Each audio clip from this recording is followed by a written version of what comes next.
Let's take you to Parliament now. Minority MPs are calling out the Finance Minister, Ken Ofori-Atta, for failing to appear before the House to answer questions on the COVID-19 expenditure from the MPs. Now, according to the business statement for the week and Wednesday's provisional order paper, Ken Ofori-Atta was expected to answer 16 questions, including accounting for COVID-19 expenditure. But this morning's order paper has the Finance Minister's name missing. Ranking member of the Health Committee, Parliamentary, says the Finance Minister is evading accountability.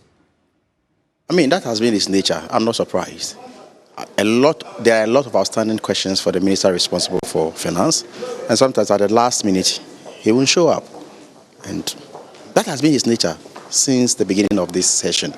And so I'm not surprised he has done it again. And for me, in any jurisdiction, this man would have been fired long ago.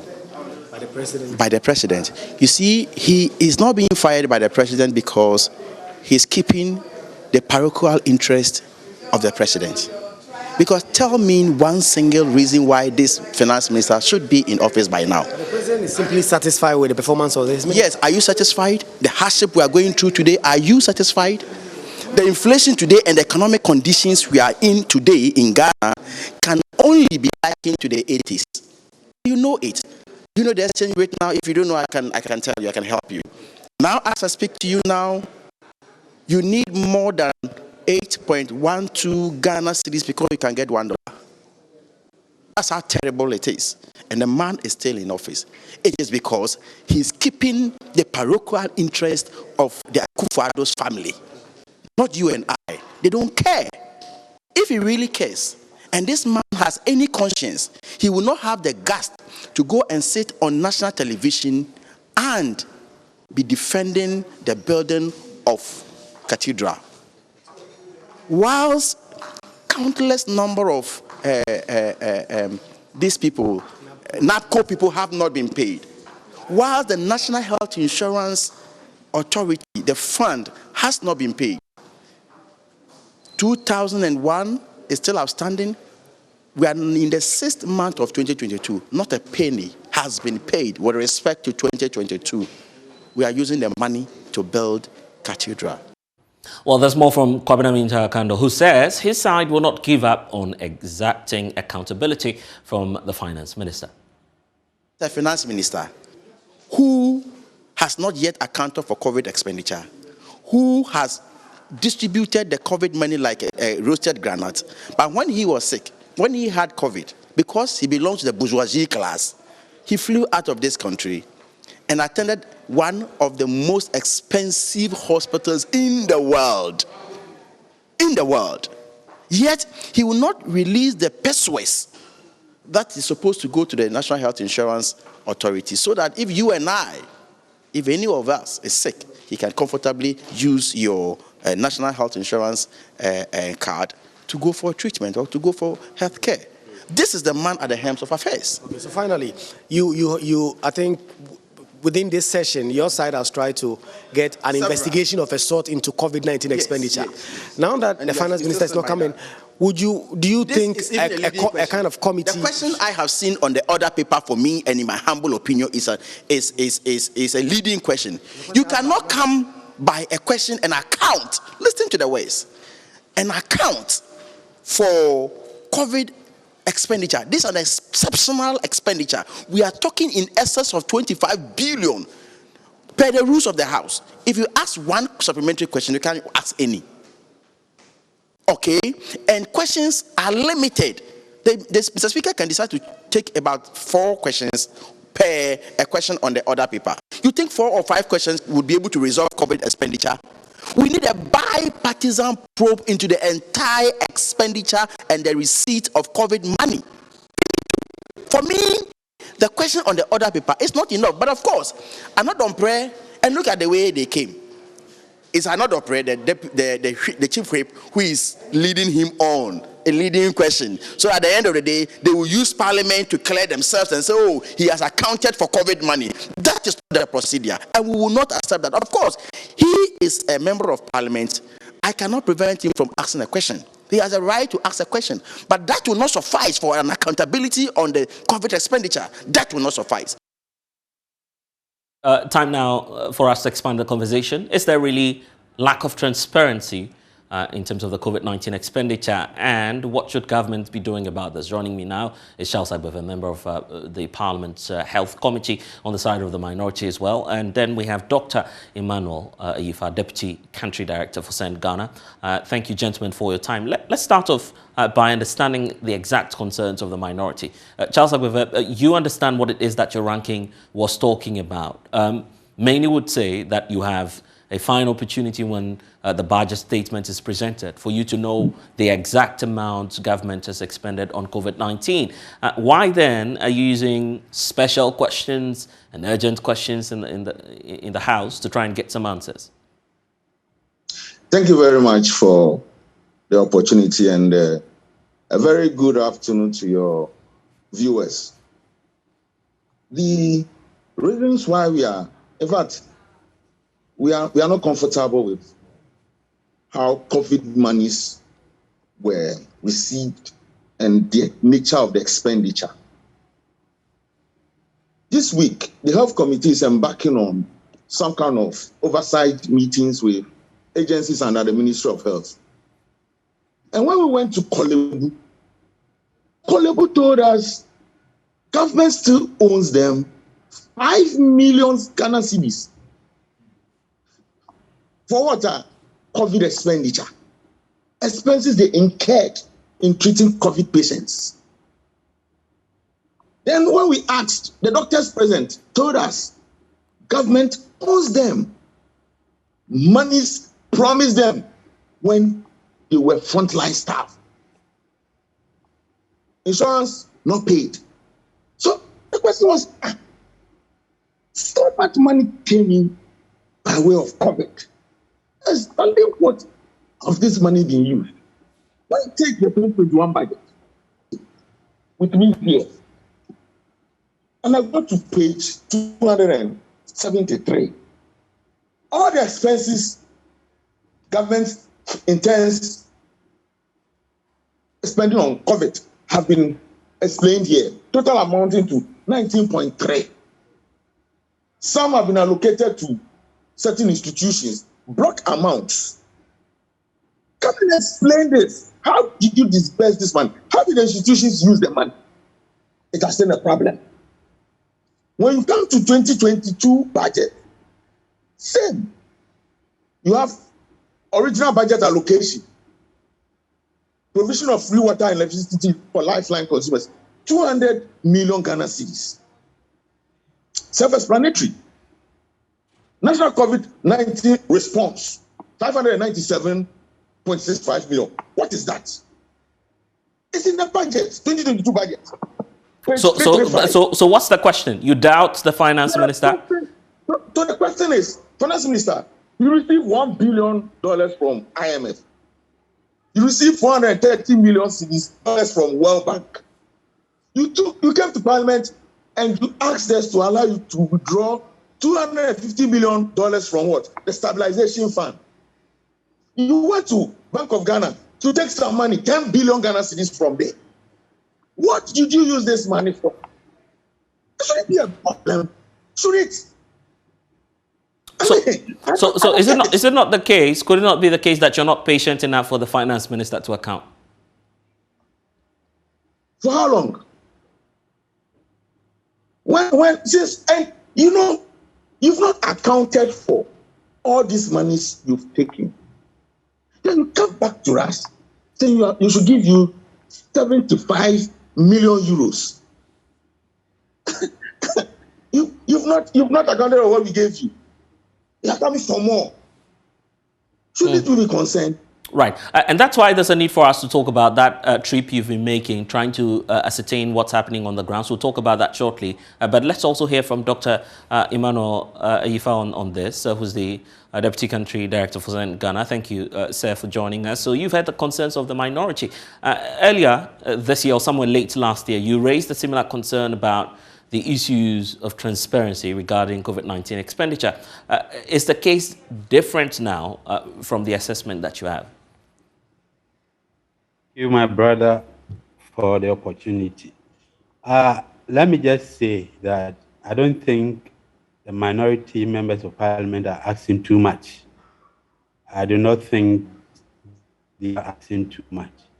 Because the fact is that Parliament has oversight over our expenditures. And so they can, in any time, would want to ask, and then the finance minister is supposed to actually to respond to that.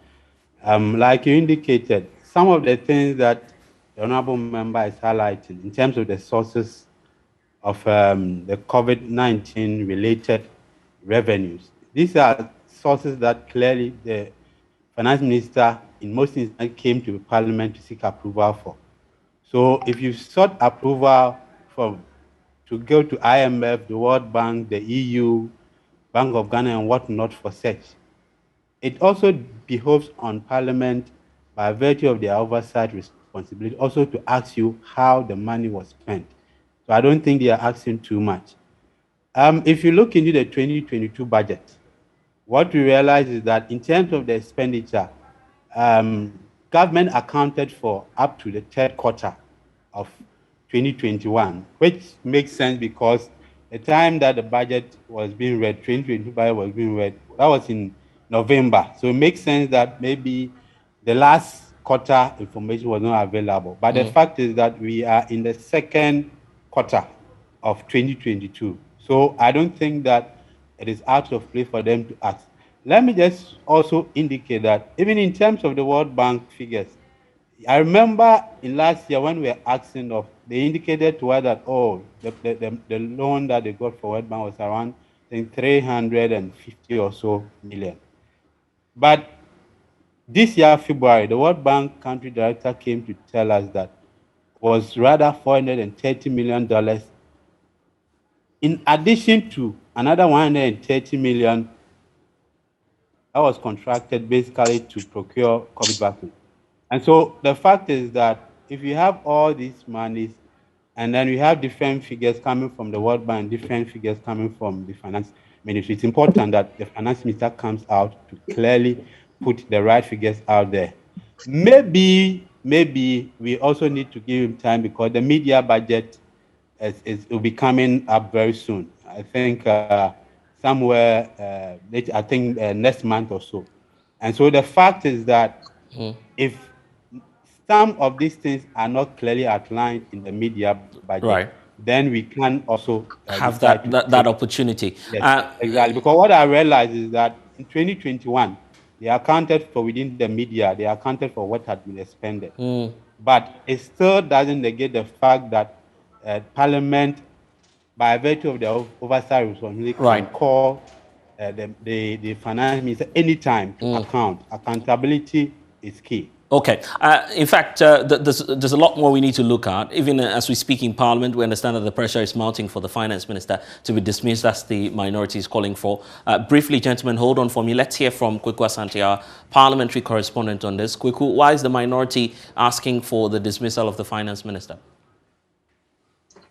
Well, blessed Speaker of Parliament, Alban Bagbin, has ruled that until Finance Minister Ken Ofori-Atta appears before the House to answer questions relating to COVID-19 expenditure, no further business regarding that ministry will be considered by Parliament. Indeed, if you look at today's order paper, the Finance Minister is requesting from Parliament an approval for a sum of $1 billion for some funding of the 2022 budget.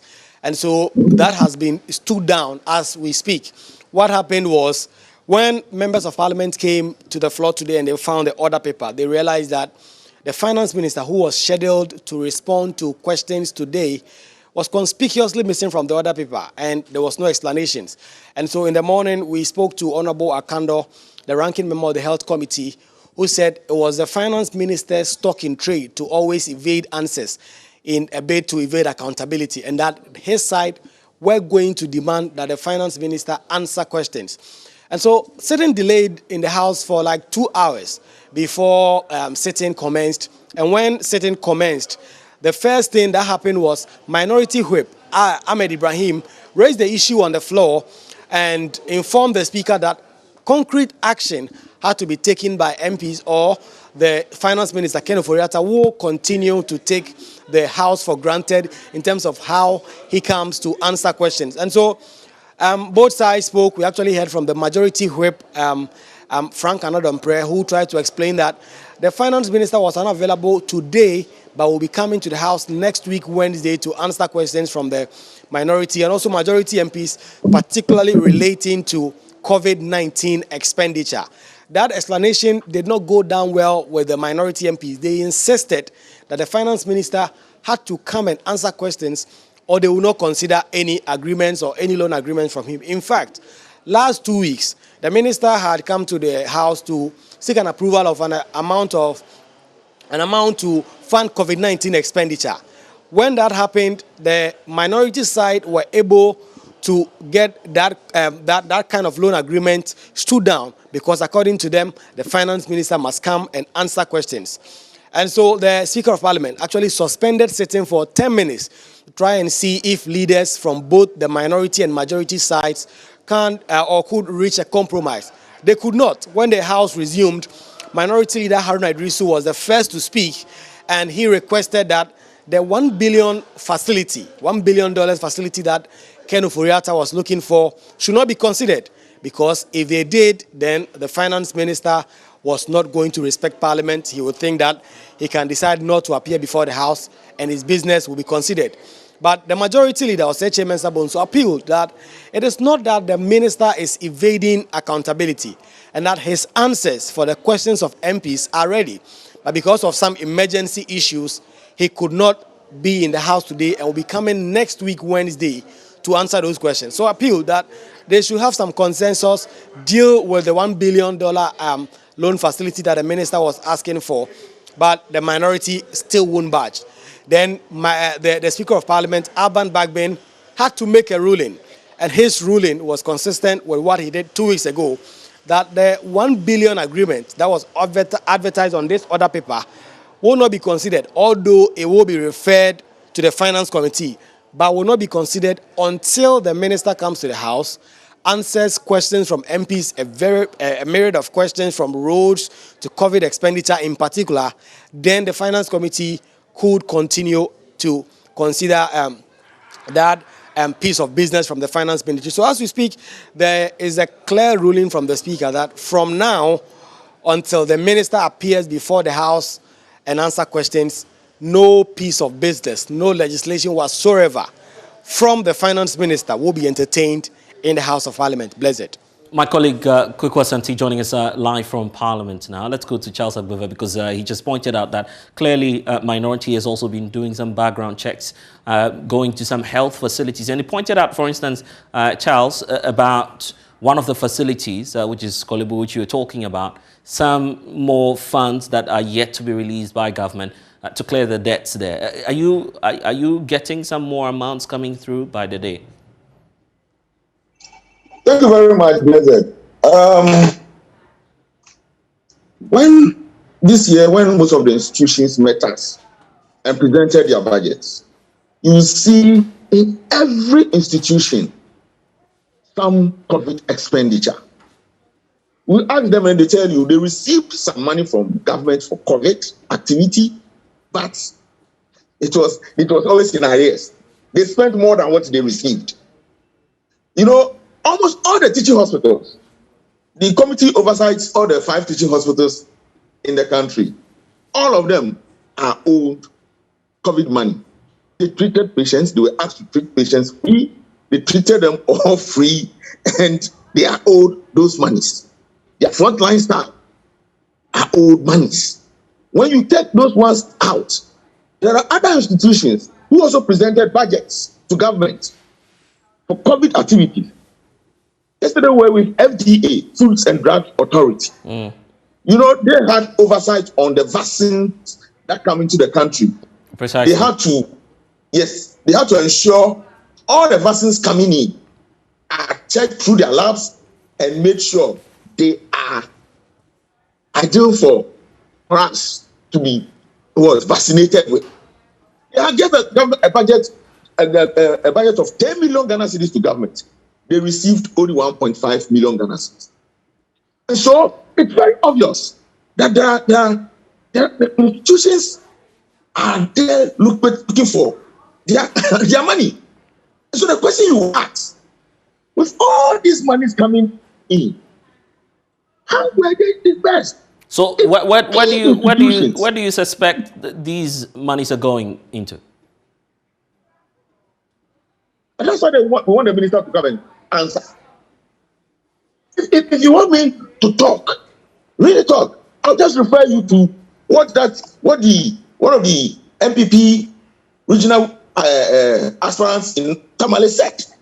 That she got COVID funds, 200,000 Ghana cedis. Is that where they send the COVID money to? Yeah, but I mean, these are allegations. I guess these are allegations as of now, not confirmed yet, isn't it? But the person, we all heard it clearly. She said COVID money. Yeah, she received COVID money. She wasn't specific if that funding was coming through from the finance ministry. It wasn't stated in the tape, sir. But she mentioned COVID. So your interpretation is that's coming through from government. Exactly. But so I'm also asking the question: is that where some of the monies went to? This is the question I'm asking. If it is not there, then the minister should just come and answer the questions. In fact, 16 questions were lined up for him today. 16 from majority and minority sides, and we had requested that he gives us a statement on inflows that came in by way of COVID and how he spent it. Very simple thing. If he had done that today, I'm sure by now would have been clear in our minds. We should all, my respected panelists have made a suggestion. If it's not ready or he is busy with media review and he still needs time, the quickest thing to do is to come to Parliament and tell us. I will definitely come and account, but give me time. Interesting. We will not refuse, no. But if you keep dodging us, we will think you are running away. Doctor, let me bring you. Yeah. Speaker has ruled. Yeah. Speaker has ruled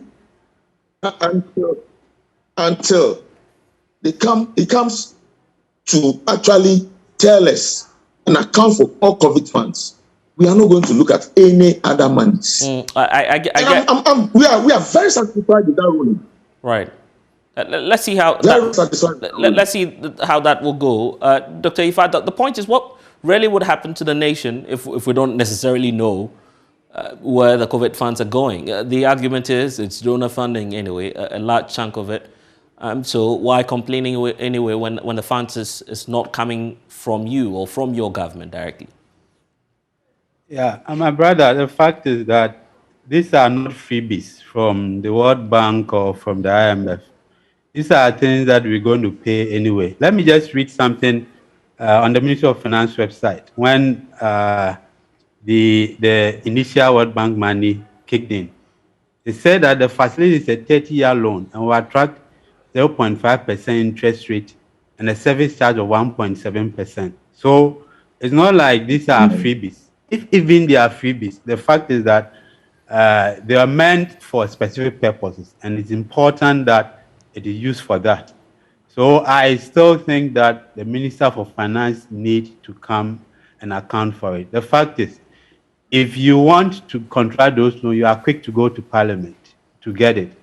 But why are you refusing or find it difficult to come and say that, yes, we use the money for A, B, C, and D? But rather, you want to go and get more. And so, in fact, if I have to even look at some work we did last year, we did what we call the OBIM budget survey. Every year we do that. But in last year, we decided to focus on what we call COVID-specific open budget survey. And these are some of the issues that came out clearly. Issues of oversight was very bad in terms of rating. And one key thing that we highlighted, which we sat with the Minister for Finance, is that so far we know that in times of crisis, corruption thrives. And there's evidence there, not just for Ghana, but world over. And so we thought that it's important for the Ministry of Finance and all its allied agencies to look at the COVID monies critically. We spoke about issues of the Supreme Audit Institution, the Auditor General in a way that they have to try as much to audit the COVID funds. And none of this has been done as we are speaking to you. An indication we are picking from the current OBS survey still points to the fact that we are not doing well in terms of transparency, accountability, and oversight of our budget in general. But now we are speaking about this is from a report you're pointing to. Yes, the report we are yet to. I made reference to the 2021 COVID OBS, but we are yet to release a new one, which is looking at next year. But because normally what we do is that we need to sit with the ministry to look at factual inaccuracies. So I wouldn't want to be speaking to the data with that one yet, because we need to give them the chance to also at least correct some wrongs, as it were. Right. So I won't speak to it clearly. But what I'm saying is that the indication we are picking from the current report is not different from what we saw last year. It's not different from what the minority is demanding. And so this is something that Ghana is going to pay in a 30-year loan facility, if I'm just to use what is on their website for. So, and for that matter, we need to account for it. And so they are not asking for too much. Right. Dr. Ifa, I'm grateful for your time. Let's wrap up with you, Honorable Charles Agbeve. Finally, the belief is if there were to be unity in the House, all of these troubles would have been over. You would have the finance minister come easily to the House and account. You disagree? There's unity in the House. We only have to build consensus. We'll have our say. They'll have their way. But the numbers does not give them the opportunity to always have their way. So we must always come to the table and build consensus. And this has to do with our work as the people's representatives. We must oversight the budgets we approve. The monies we give to the executive to spend, we must know how they spent it. I don't think we are asking too much. And it's very important for me.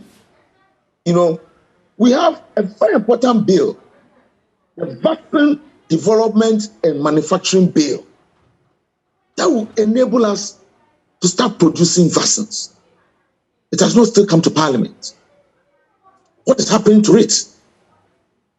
And for me, it's very critical. As a member of the Health Committee, I would want to see that bill passed before the end of this year.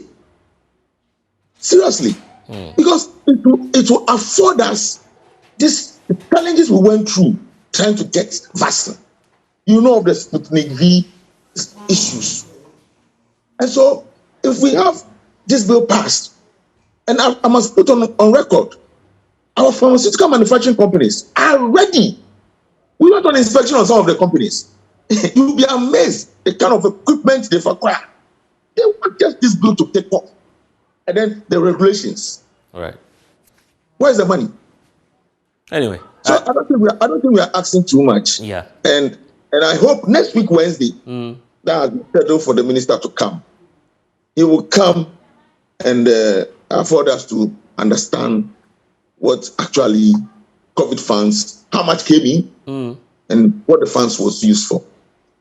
Thanks so much, Charles Agbeve, a member of the Health Committee in Parliament. As I was about saying that the Finance Ministry has given you assurance that next week he'll be in the House. We'll keep our eyes on that and bring you some updates.